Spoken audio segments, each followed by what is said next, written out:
ಬಂದೇ ಬಿಟ್ಟಿತು ಶ್ರಾವಣ ಮಾಸದ ಮೊದಲ ಹಬ್ಬ ನಾಗರ ಪಂಚಮಿಯ ಹಬ್ಬ. ವಿಶೇಷತೆ ಏನು ತಿಳಿದುಕೊಳ್ಳೋಣ ಬನ್ನಿ.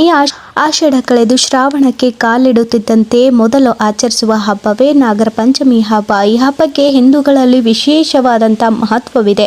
ನಾಗರ ಪಂಚಮಿ ಎಂದರೆ ಸರ್ಪ ದೇವತೆಗಳನ್ನು ಅಥವಾ ನಾಗರ ಹಾವನ್ನು ಪೂಜಿಸುವ ಸಾಂಪ್ರದಾಯಿಕ ಹಿಂದೂ ಹಬ್ಬವಾಗಿದೆ. ಇದನ್ನು ಶ್ರಾವಣ ಮಾಸದ ಶುಕ್ಲ ಮಾಸದ 5ನೇ ದಿನದಂದು ಅಂದರೆ ಪಂಚಮಿಯ ದಿನದಂದು ಆಚರಿಸಲಾಗುತ್ತದೆ.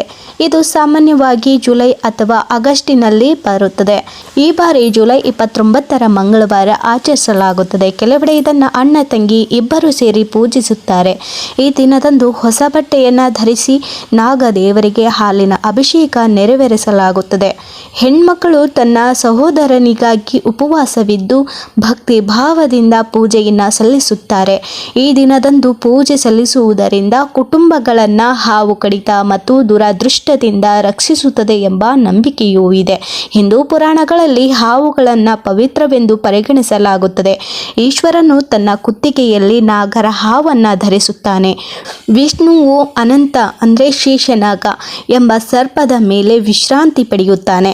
ಸುಬ್ರಹ್ಮಣ್ಯ ಅಂದರೆ ಕಾರ್ತಿಕೇಯ ಸರ್ಪ ರಕ್ಷಕ ಎಂದು ಪರಿಗಣಿಸಲಾಗಿದೆ. ನಾಗಗಳನ್ನು ನೀರಿನ ಮೂಲಗಳು, ಫಲವತ್ತತೆ ಮತ್ತು ಸಂಪತ್ತಿನ ರಕ್ಷಕರೆಂದು ಪೂಜಿಸಲಾಗುತ್ತದೆ. ಈ ಹಬ್ಬದ ಹಿಂದಿನ ದಂತಕಥೆಗಳು ಏನಪ್ಪಾ ಅಂದರೆ ನಾಗರ ಪಂಚಮಿಗೆ ಸಂಬಂಧಪಟ್ಟಂತೆ ಹಲವಾರು ದಂತಕಥೆಗಳು ಇವೆ. ಮಹಾಭಾರತದ ಕಥೆಯ ಪ್ರಕಾರ ರಾಜ ಪರೀಕ್ಷಿತನ ಮಗ ಜನಮೇಜಯನು ತನ್ನ ತಂದೆಯ ಹಾವಿನ ಕಡಿತದಿಂದ ಸಾವಿಗೆ ಸೇಡು ತೀರಿಸಿಕೊಳ್ಳಲು ಬೃಹತ್ ಸರ್ಪಯಾಗ ಮಾಡಿದನು. ಇದನ್ನು ನಿಲ್ಲಿಸಲು ಋಷಿ ಆಸ್ತಿಕ ಮುನಿ ಮಧ್ಯಪ್ರವೇಶಿಸುತ್ತಾರೆ. ಶ್ರಾವಣ ಪಂಚಮಿಯ ದಿನದಂದು ಯಜ್ಞವನ್ನು ಕೊನೆಗೊಳಿಸುವಂತೆ ಜನಮೇಜಯನನ್ನು ಮನವೊಲಿಸಿದರು. ಹೀಗಾಗಿ ಈ ದಿನವನ್ನು ನಾಗರ ಪಂಚಮಿ ಎಂದು ಕರೆಯಲಾಗಿದೆ. ಮತ್ತೊಂದು ದಂತಕಥೆಯ ಪ್ರಕಾರ ಯಮುನಾ ನದಿಯನ್ನು ವಿಷಪೂರಿತಗೊಳಿಸಿದ ಕಾಲಿಯ ಎಂಬ ಸರ್ಪವನ್ನು ಶ್ರೀಕೃಷ್ಣನು ಬಾಲಕನಾಗಿದ್ದಾಗ ನಿಗ್ರಹಿಸಿದ್ದ.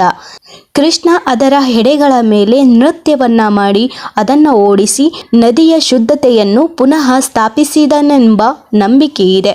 ಜಾನಪದ ನಂಬಿಕೆಯ ಪ್ರಕಾರ ಒಂದೂರಲ್ಲಿ 4 ಜನ ಗಂಡ್ಮಕ್ಕಳಿಗೆ ಒಬ್ಬಳು ತಂಗಿ ಇರುತ್ತಾಳೆ. ನಾಗರ ಪಂಚಮಿ ದಿನ ಅವರೆಲ್ಲರೂ ಸೇರಿ ಪೂಜಾ ಕಾರ್ಯಕ್ರಮದಲ್ಲಿ ತೊಡಗಿದ್ದರು. ಈ ವೇಳೆ ಅಣ್ಣಂದಿರು ಹಾವು ಕಚ್ಚಿ ಮೃತಪಟ್ಟಿರುತ್ತಾರೆ. ಅಣ್ಣಂದಿರನ್ನ ಕಳೆದುಕೊಂಡ ನೋವಿನಲ್ಲಿದ್ದ ತಂಗಿ ಒಬ್ಬಾತನನ್ನಾದರೂ ಬದುಕಿಸುವಂತೆ ಬೇಡಿಕೊಂಡಿದ್ದಾಳೆ. ಹೀಗಾಗಿ ಒಬ್ಬ ಅಣ್ಣನನ್ನ ಸರ್ಪ ಪ್ರಾಣಾಪಾಯದಿಂದ ಕಾಪಾಡಿತಂತೆ. ನಂತರ ಅಣ್ಣ ತಂಗಿ ಇಬ್ಬರು ಸೇರಿ ನಾಗರ ಪಂಚಮಿ ಹಬ್ಬವನ್ನು ಆಚರಿಸಿದರು. ಅಂದಿನಿಂದ ಇದು ಹಲವೆಡೆಗಳಲ್ಲಿ ಅಣ್ಣ ತಂಗಿಯರ ಹಬ್ಬ ಎಂದೇ ಪ್ರಸಿದ್ಧಿ ಪಡೆದಿದೆ. ದಕ್ಷಿಣ ಕನ್ನಡ ಜಿಲ್ಲೆಯಲ್ಲಿ ವಿಭಿನ್ನ ಆಚರಣೆ. ಇನ್ನು ಕರ್ನಾಟಕದ ಕರಾವಳಿ ಭಾಗ ಅಂದರೆ ದಕ್ಷಿಣ ಕನ್ನಡ ಮತ್ತು ಉಡುಪಿ ಜಿಲ್ಲೆಗಳಲ್ಲಿ ನಾಗರ ಪಂಚಮಿಗೆ ವಿಶೇಷ ಮಹತ್ವವಿದೆ. ಅಲ್ಲಿ ನಾಗಾರಾಧನೆಯು ಸ್ಥಳೀಯ ಸಂಸ್ಕೃತಿ, ಆಚರಣೆಗಳು ಮತ್ತು ಜಾನಪದದಲ್ಲಿ ಆಳವಾಗಿ ಬೇರೂರಿದೆ. ಭಾರತದ ಇತರ ಪ್ರದೇಶಗಳಿಗಿಂತ ಭಿನ್ನವಾಗಿ ಇಲ್ಲಿ ಆಚರಿಸಲಾಗುತ್ತದೆ. ನಾಗಾರಾಧನೆಯು ಇಲ್ಲಿನ ಅತಿ ದೊಡ್ಡ ಸಂಪ್ರದಾಯವಾಗಿದೆ. ಈ ಜಿಲ್ಲೆಗಳಲ್ಲಿ ತುಳುವರು ಹಾವುಗಳನ್ನು ಅಂದರೆ ನಾಗರ ಹಾವುಗಳನ್ನು ರಕ್ಷಕ ಶಕ್ತಿಗಳೆಂದು ನಂಬುತ್ತಾರೆ.